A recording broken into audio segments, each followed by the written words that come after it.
ام المومنین سیدہ عائشہ رضی اللہ تعالی عنہا فرماتی ہیں کہ حضرت خولہ بنت حکیم مجھے ملنے آئیں۔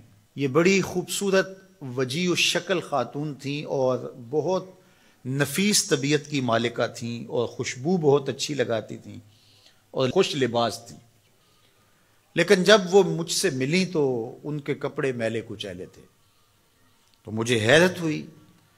تو میں نے کہا کہ یہ کیا میں دیکھ رہی ہوں؟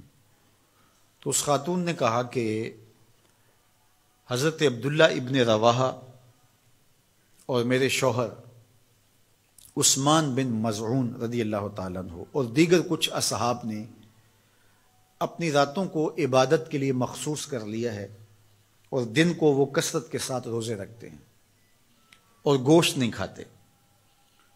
تو میں بھی پھر ذرا اپنے آپ کو اس طرح سے آراستہ نہیں رکھتی کہ ان کا جو ذوق عبادت ہے اس میں میرا لباس مخل نہ ہو اور ان کی توجہ میری طرف مبذول نہ ہو۔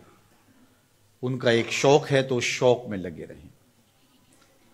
ام المومنین نے ان کے جانے کے بعد یہ بات حضور علیہ السلام کو بتائی کہ خولہ آئی تھیں اور انہوں نے یہ کہانی سنائی ہے۔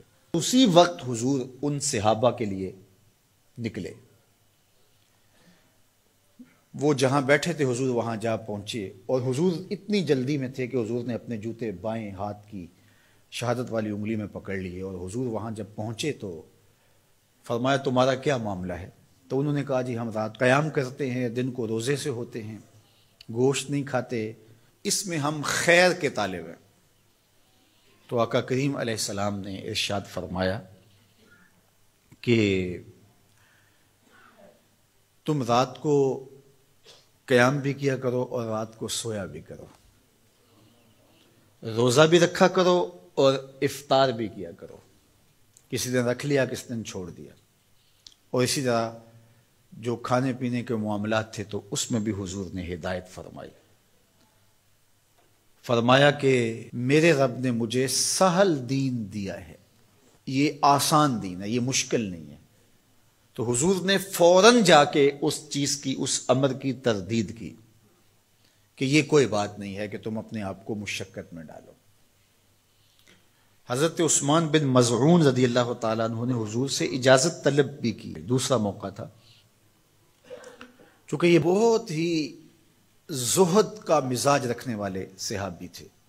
ویسے صحابہ میں غالباً 13واں یا 14واں نمبر ہے ان کا اسلام لانے کا۔ ہجرت حبشہ بھی انہوں نے کی ہے، حضور کے رضائی بھائی بھی لگتے ہیں۔ انہوں نے حضور سے اجازت طلب کی کہ ہمیں تبتل کی اجازت دے دی جائے۔ تبتل کیا ہے؟ کہ سب سے کٹ کے اللہ کے ہو جائیں، اور یہ جز وقتی تبتل اختیار کرنا اس کی ہمیں تلقین کی گئی ہے۔ وَتَبَتَّلْ إِلَيْهِ تَبْتِيلًا، اللہ نے قرآن مجید میں اپنے محبوب علیہ السلام سے کہا محبوب کبھی کبھی سب سے کٹ کے اس طرح کا رنگ اختیار کیا کرو، اور یہ ہمیں بھی تلقین ہے۔ کبھی کبھی دن میں ایک مرتبہ آدھے گھنٹے کے لیے، 2 گھنٹے کے لیے موبائل بھی بند ہو، دروازہ بھی بند ہو، لائٹیں بھی کم کر لی جائیں، مسلح ہوں، آپ ہوں، آنسو ہو اور جذب ہو رہے، اس کا کوئی گواہ نہ ہو، اس کی ویڈیو بنانے کی ضرورت نہیں ہے، اور صبح بتانے کی بھی ضرورت نہیں رات مجھے بڑا رونا آیا۔ بالکل تبتل کا مطلب بس اسی کی ہو جاؤ۔ غار حرا کی خلوتیں تبتل ہیں، اعتکاف کے ایام تبتل ہیں، سحری کے لمحات کے اندر بیٹھ کر کے اپنے آپ کو سب سے کاٹ کے اس کے ساتھ وابستہ کر دینا، یہ تبتل ہے۔ یہ تو ہونا چاہیے، لیکن یہ تبتل کلیتاً کہ مکمل تبتل اختیار کر لیا جائے رہبانیت کی طرح، تو اس کی نفی کی گئی۔ لا رہبانیت فی الاسلام، کوہ غار کی زندگی، بیوی بچے چھوڑ دیے جائیں، گھر بار چھوڑ دیا جائے اور تبتل اختیار کر لیا جائے، اور جنگلوں کا راستہ لے لیا جائے اور وہاں جا کے وقت گزارا جائے اور ترک دنیا کر دی جائے۔ اسلام نے ترک دنیا سے ہمیں منع کیا ہے کہ ترک دنیا نہ کرو، لیکن غرق دنیا سے بھی منع کیا ہے کہ دنیا میں غرق بھی نہ ہو جاؤ۔ صوفیہ فرماتے ہیں دنیا میں ایسے رہو جس طرح کشتی پانی میں رہتی ہے، کہ پانی میں رہتی ہے لیکن پانی کو اپنے اندر نہیں آنے دیتی، کیونکہ کشتی پانی میں رہے تو خود بھی تیرے گی، اپنے اوپر بیٹھنے والوں کو بھی ساحل پہ لگائے گی، لیکن اگر پانی کشتی میں آ گیا تو کشتی کو لے ڈوبے گا، کشتی کے مسافروں کو بھی لے ڈوبے گا۔ کہا تم دنیا میں رہو، دنیا تمہارے اندر نہ رہے۔ اگر دنیا تمہارے اندر آ گئی تو پھر تمہارا کچھ بھی باقی نہیں بچے گا۔ من نظر الی الدنیا نظر الحب اخرج اللہ تعالی من قلبہ نور الیقین والزہد۔ جو دنیا کی محبت میں غرق ہو جاتا ہے، اللہ اس کے دل سے زہد اور تقوی کے نور کو کھینچ لیتا ہے، پھر اس کے پلے کچھ بھی نہیں رہتا۔ تو یہ بھی منع کیا گیا ہے۔ لیکن دنیا ہی ترک کر دی جائے، دنیا ہی چھوڑ دی جائے اور کوہ و غار کی زندگی اختیار کی جائے، تو انسان کو اللہ نے بنایا ہی اسی لیے ہے کہ اس سے افزائش نسل ہو، معاشرت پیدا ہو، احکام شریعہ ہیں۔ جمعۃ المبارک فرض کیا گیا ہے سوائے مسافر کے اور مریض کے اور عورتوں کے، تو یہ اجتماع اسی لیے کیا گیا ہے۔ حج فرض کیا گیا، اجتماع ہے۔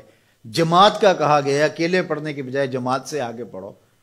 تو یہ تو سالے معاشرے کے قیام کے لیے ساری چیزیں ہیں، تو تبتل سے منع کر دیا گیا۔ اور صحیح بخاری میں ہے کہ فرماتے ہیں اگر ہمیں حضور تبتل کی اجازت دے دیتے، صحابی فرماتے ہیں لختصینا، تو ہم اپنی مردانہ طاقتیں ختم کر لیتے اور ہم بالکل کٹ جاتے دنیا سے، لیکن حضور نے اس کی اجازت تبتل کی نہیں دی ہے۔